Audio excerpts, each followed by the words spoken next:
আপনি কি কখনো ভেবেছেন যখন আপনি জায়নামাজে দাঁড়িয়ে বলেন আল্লাহু আকবার, তখন আল্লাহ ঠিক কোথায় থাকেন? ভিডিওটি সবাই শুনে যাবেন। এই প্রশ্নটা হয়তো কখনো মাথায় আসেনি, অথবা এসেছে কিন্তু উত্তর খোঁজার সাহস হয়নি। কিন্তু 1400 বছর আগে এক সাহাবী এই প্রশ্নের উত্তর জেনেছিলেন, এবং সেই উত্তর শুনে তিনি জ্ঞান হারিয়েছিলেন। আজ সেই ঘটনাটি শেয়ার করব।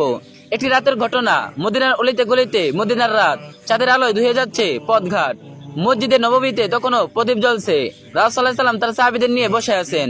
সেদিন হযরত আবু যর গিফারী রাদিয়াল্লাহু তাআলা আনহু রাসূলুল্লাহ সাল্লাল্লাহু আলাইহি ওয়াসাল্লামের কাছে এসে বললেন, মনের ভেতর একটা প্রশ্ন অনেকদিন ধরে ঘুরছে, লজ্জা জিজ্ঞেস করতে পারছি না, কিন্তু আজ আর থাকা গেল না।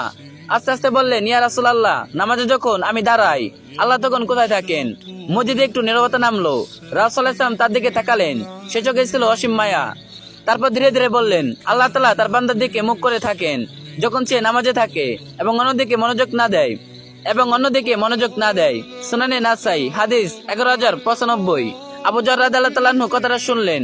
1 সেকেন্ড, 2 সেকেন্ড, তারপর হঠাৎ তার চোখ দিয়ে পানি পড়তে শুরু করলো। বুকের ভিতর কি যেন ভেঙে চুরমার হয়ে গেল। আল্লাহ নামাজে আমার দিকে মুখ করে থাকেন। সে মহান মুনিব, যিনি সমগ্র সৃষ্টি জগতের মালিক, যার একটি কোন বলায় পৃথিবী, গ্রহ নক্ষত্র সহ সকল সৃষ্টি হয়েছে, তিনি আমার মতো একজন সামান্য বান্দার দিকে মুখ করে থাকেন। এবং আমি নামাজে দাঁড়িয়ে এদিক ওদিক তাকাই, মাথায় সংসারে চিন্তা করে, ব্যবসার হিসাব করি। এই ভাবনা এসে আঘাত করলো বুকের মাঝখানে। আর সেই আঘাত সহ্য করতে পারলেন না আবু যর রাদিয়াল্লাহু তাআলা আনহু। তিনি জ্ঞান হারিয়ে ফেললেন। আল্লাহ কি সত্যি এতটাই কাছে থাকেন? এটা কি শুধু একটা গল্প? না, কোরআনে আল্লাহ তাআলা নিজেই বলেছেন, আমি তোমার শাহরগ ও গলার শিরা থেকেও বেশি কাছে। সূরা কাফ আয়াত 16। আরেক হাদিসে আছে, বান্দা যখন নামাজে দাঁড়ায়, আমি তার সামনে থাকি। সে যদি ডানে তাকায়, আমি তার ডানে, বামে তাকালে আমি বামে, সরাসরি সামনে তাকালে আমি তার সামনে। মুস্তাদে আহমদ। একটু থামুন, এই কথাটা আবার শুনুন। আল্লাহ আপনার সামনে থাকেন, নামাজে তিনি আপনার দিকে তাকিয়ে আছেন। আপনার ঠোঁটের নড়াচড়া দেখছেন, আপনার চোখের পানি দেখছেন, আপনার বুকের কান্না শুনছেন। আমরা কি জানি নামাজে কাকে পাচ্ছি? আবু হুরায়রা রাদিয়াল্লাহু তাআলা আনহু বলেন, রাসূলুল্লাহ সাল্লাল্লাহু আলাইহি ওয়াসাল্লাম একদিন বললেন, তোমরা কি জানো নামাজে বান্দা কার সাথে কথা বলে? সাহাবীরা চুপ। রাসূলুল্লাহ সাল্লাল্লাহু আলাইহি ওয়াসাল্লাম বললেন, সে তার রবের সাথে কথা বলে। তাই সে যেন ভালো করে ভাবে সে কিভাবে কথা বলছে। মুস্তাদরাকে হাকিম।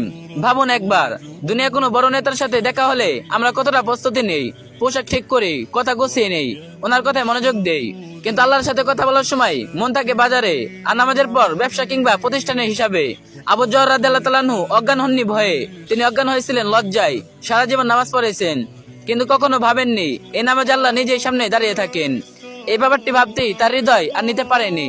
আর আমরা প্রতিদিন 5 বার এই সুযোগ পাচ্ছি। প্রতিদিন আল্লাহ আমাদের দিকে মুখ করে অপেক্ষা করছেন, এবং আমরা মোবাইল রেখে উঠি, কোন রকম নামাজ শেষ করে উঠে যাই। পুরো নামাজের মনোযোগ থাকে কার ব্যাপারে কি প্ল্যান, নিজের ব্যবসার হিসাব আর অফিসের মাসিক মিটিং একই হবে। শেষ কথা, আজ থেকে নামাজটা একটু আলাদা হোক।